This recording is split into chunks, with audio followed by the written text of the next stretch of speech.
Hi friends, welcome back to our channel. ఈరోజు మీరు చూడబోయే వీడియో మేషరాశి వారి రాశి ఫలితాలు ఎలా ఉండబోతున్నాయి. అలాగే ఈ రాశి వారికి నెలలో ఒక అక్షరంతో పేరు మొదలయ్యే స్త్రీ కారణంగా వారి జీవితంలో అనుకునే మార్పులు రాబోతున్నాయి. ఆ స్త్రీ ఎవరు, అలాగే ఆ రాశి వారు ఈ సమయంలో ఎలాంటి పరిహారాలను పాటించడం ద్వారా శుభ ఫలితాలను పొందుతారు, అలాగే ఈ రాశి వారు ఈ సమయంలో చేయవలసిన దేవతారాధన ఏమిటన్న విషయాలను ఇప్పుడు తెలుసుకుందాం. అలాగే కుంభరాశిలో వక్రగతిలో ఉన్న శని భగవానుడు సంచరిస్తున్నాడు, మరియు మీనరాశిలో రాహువు, అలాగే కన్యరాశిలో కేతువు సంచరిస్తున్నారు. ఈ యొక్క గ్రహస్థితి ప్రకారం మేషరాశి వారికి ఈ సమయంలో ఆర్థిక పరంగా అనుకూలంగా ఉన్నప్పటికీ ఖర్చులు ఎక్కువగా ఉంటాయి.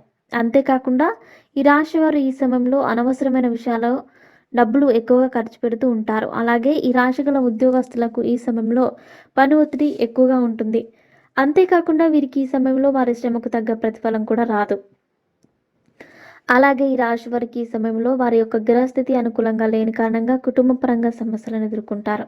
అలాగే ఈ రాశి వారి ఈ సమయంలో కోపాన్ని, అలాగే ఆవేశాన్ని అదుపులో ఉంచుకొని ఓర్పు సహనంతో ఉండడం చాలా మంచిది. అలాగే మేషరాశి వారికి ఈ సమయంలో ఆరోగ్యపరంగా చిన్న చిన్న సమస్యలు వచ్చినప్పటికీ అవి త్వరగానే తగ్గిపోతాయి.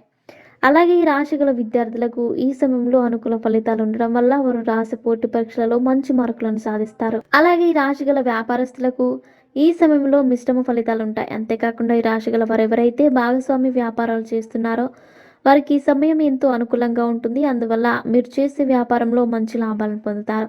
అలాగే ఈ రాశి గల కళాకారులు ఈ సమయంలో అద్భుతమైన అవకాశాలను పొందుతారు. అంతేకాకుండా మేషరాశి వారికి ఈ సమయంలో కెరీర్ పరంగా ఎంతో అనుకూలంగా ఉంటుంది. అలాగే వీరికి వృత్తి ఉద్యోగ పరంగా ఈ సమయంలో ప్రతికూల ఫలితాలు ఎదురవుతాయి. అంతేకాకుండా మేషరాశి వారు ఈ సమయంలో ఒక అక్షరం తోటి పేరు మొదలయ్యే స్త్రీ కారణంగా వారి జీవితంలో కొన్ని సమస్యలను ఎదుర్కోబోతున్నారు. ఆ స్త్రీ మరెవరు కాదు, మీరు ఉద్యోగం చేసే చోట మీతో పాటు ఉద్యోగం చేసే తోటి ఉద్యోగిని. ఆమె కారణంగా మీ జీవితంలో చాలా సమస్యలు వస్తాయి. అందువల్ల ఈ రాశి వారు ఈ సమయంలో స్త్రీలకు దూరంగా ఉండడం మంచిది. అలాగే మీ జీవితానికి సంబంధించిన ఇటువంటి విషయాలను వారితో షేర్ చేసుకోకపోవడం మంచిది. అంతేకాకుండా ఆ స్త్రీ కారణంగా మీ జీవితంలో రాబోయే సమస్యల నుంచి మీరు తప్పించుకోవాలనుకుంటే మీరు చేస్తున్న ఉద్యోగాన్ని మానేసి కొత్త ఉద్యోగాన్ని వెతుక్కోవడం మంచిది. లేకపోతే మీరు చేసే ఉద్యోగం వేరే చోటికి ట్రాన్స్ఫర్ చేయించుకోవడం లాంటివి చేస్తే మంచిది. అంతేకాకుండా ఆ స్త్రీ యొక్క పేరు ఏ అక్షరంతో మొదలవుతుంది అంటే నా అనే అక్షరంతో మొదలవుతుంది.